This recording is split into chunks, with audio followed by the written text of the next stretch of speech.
Well, what a dull game indeed. And do you know what? It's probably expected after the absolute raptures of support on Tuesday night. I expected a bit of a rotated squad and I expected a bit of a dull game. And if I'm honest with you people, that's what we got. For a Saturday night at 5:30 p.m, I think there's a lot of neutrals that are probably a bit disappointed that this game was even put in there to start with. When we look at what happened on Tuesday night, there's a lot of relief, there's a lot of excitement, there's a lot of kind of celebrations, I suppose, going into this game. And I expected it to be rotated. I expected Mikel Arteta to probably switch it around a little bit. But if I'm honest with you, it was quite a boring parts. It was quite dross in parts. It was a bit of a dull game, a bit of a nothing game.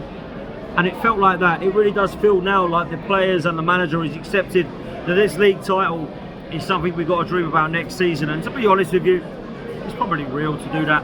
I don't think there's anybody that can say that they believe that we can still win the league.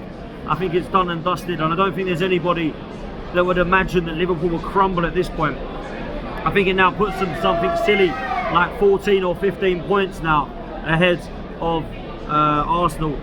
So they've won the league, fair play to them, and it really is rolling the dice now when it comes to the Champions League. I don't think there's anybody that can deny that it was exciting and it was amazing on Tuesday night, and I think now what people are going to do is look towards that Wednesday and just believe and believe and believe that we can get to that semi-final with 3-0 up. And if I'm honest with you, barring a miracle or a crumble, we should have at least 1 foot, maybe 2 feet into that semi-final now. And that's what I think people were talking about today. Even in the concourse, people are talking about Tuesday night. It wasn't about what the team was going to be. It wasn't about, do you think we can beat Brentford?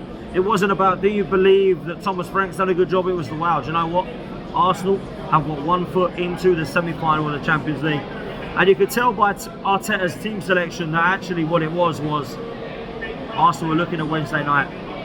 Look, I'm glad that David Raya played and stayed in goal. I don't quite know what his kit was about. It was a little bit like a half and half scarf, if I'm honest with you. But his performance, if I'm honest with you, was always going to be a little bit of anxiety around the fact that he's an ex-Brentford player. But him starting in goal, fair play. Ben White, how frustrating is that? How frustrating is it that Ben White is in a position where he's got an opportunity, Timber needs a rest, and then we have to play Thomas Partey there. I'll come back to him in a minute. But Ben White, it really has been frustrating since that kind of surgery that he's had. Saliba and Kivior, do you know what? I don't mind that pairing. Just for the pure fact that we've got to get used to that, because that's all we've got now to the end of the season. I don't think there's much point switching and changing it around too much. Kieran Tierney, I'm gutted that goal didn't count. But I'm glad to see him starting today. And do you know what? I wish him all the best of luck going to Celtic, because he has been a brilliant signing for Arsenal. I don't care what anyone says. People will say he's been injured for most of it. People will say they haven't hardly seen him. But every single time you've seen him playing an Arsenal shirt, he's had a good game. I don't care what anyone says. He might not be able to invert like Zinchenko. He might not be able to do what Zinchenko does on the ball in midfield. But you know what he does? He defends well. Yeah, he keeps it disciplined. He's professional. And when he goes forward, he is, for me, brilliant in terms of overlapping. So I'm a big fan of what I've seen. So, look, I'm in a position now where I'm quite happy for him to rotate. Zinchenko coming into midfield, Jorginho coming into midfield. I think as well with Declan Rice, who I thought today proved again that he can play in this 8 position where I've questioned it. And then we look at the front three. Obviously Martinelli, Nwaneri and Trossard. I didn't think Nwaneri was much into the game tonight. I thought Martinelli tried, Trossard likewise, but none of them really did much. It was a bit of a friendly, if I'm honest. Felt like a little bit of a training session. And I think maybe that's a little bit disappointing because the momentum's really key. But you can kind of understand that because of what happened on Tuesday night. Obviously, he brought on the subs. You got Saka coming on, Ødegaard coming on. If I'm honest with you, I was okay with that because I do think they need some minutes in their legs. And I would have actually started Ødegaard tonight. I would have. I've been quite happy with him to start Ødegaard tonight. But one area I think at the moment is funny because since Miles Lewis-Skelly has kind of been introduced into this squad, Ethan Nwaneri has not been as good, and I kind of wanted them to be a little bit of a bit part together. But it seems like Mikel Arteta is kind of now allowing Ethan Nwaneri to get a few minutes here and there. Let me talk on Thomas Partey. Give him a 1-year deal. Give him a new 1-year deal. with a chance to extend it. He's 30 years old. It's not like he's 39. The guy is delivering. The guy scored our goal tonight, and do you know what? He's actually played quite well at right back. It's not a position that I like him at.